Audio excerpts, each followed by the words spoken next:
Okay, so we turn the pump on and the tank's almost full. So we're going to turn the water off.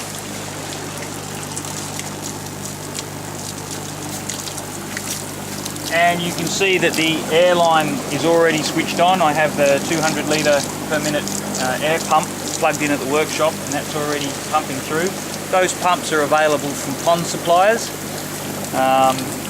So they're a worthwhile investment, but you only need to run this for 24 hours, and you probably only need to do this half a dozen times during the year, even if you're keen, which means that a few of you could get together and buy one and share the expense.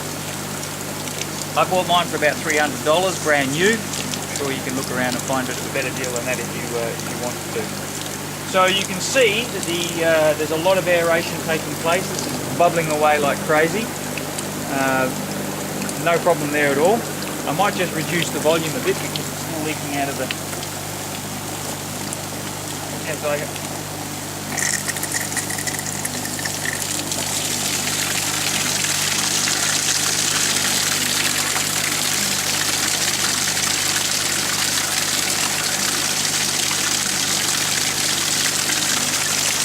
okay, and into that we're going to put some compost. Now you could, if you wanted to, you could put this into something like a hessian bag or a shea cloth bag, and you could drop it in so it's like a giant tea bag. I don't bother, I just chuck it all in there because that's going to, with the aeration and all of this floating around, it's going to get the microbes off the compost most efficiently.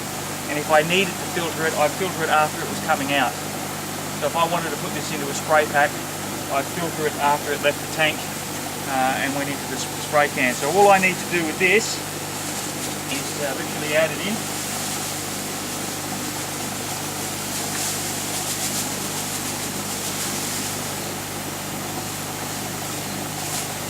And you can see it's not a lot because although I could make a full-on compost tea, I'm not really trying to capture the nutrients from the compost. What I want is the microbes. That's what we're breeding. That's the purpose of this particular exercise today. So yeah, you can add more and you can have more of the actual nutritional elements of the compost coming into a liquid feed. But this is more about, having the aeration is more about breeding microbes. So I can make sure that all of that's immersed.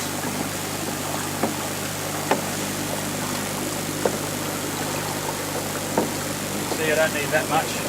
Another thing which is possible is maybe the day before I could have added a great big lump of lucerne hay in here and just let that steep, and I could have taken some of the nutrients out of that as well. So now I need about a half a litre of sea salt.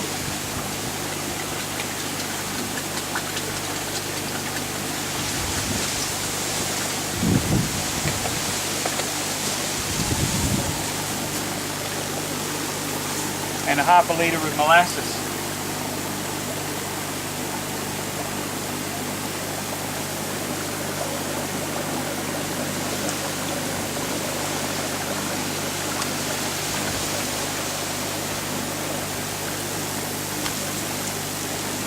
Job done.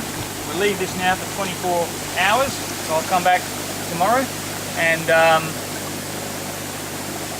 we'll siphon this off.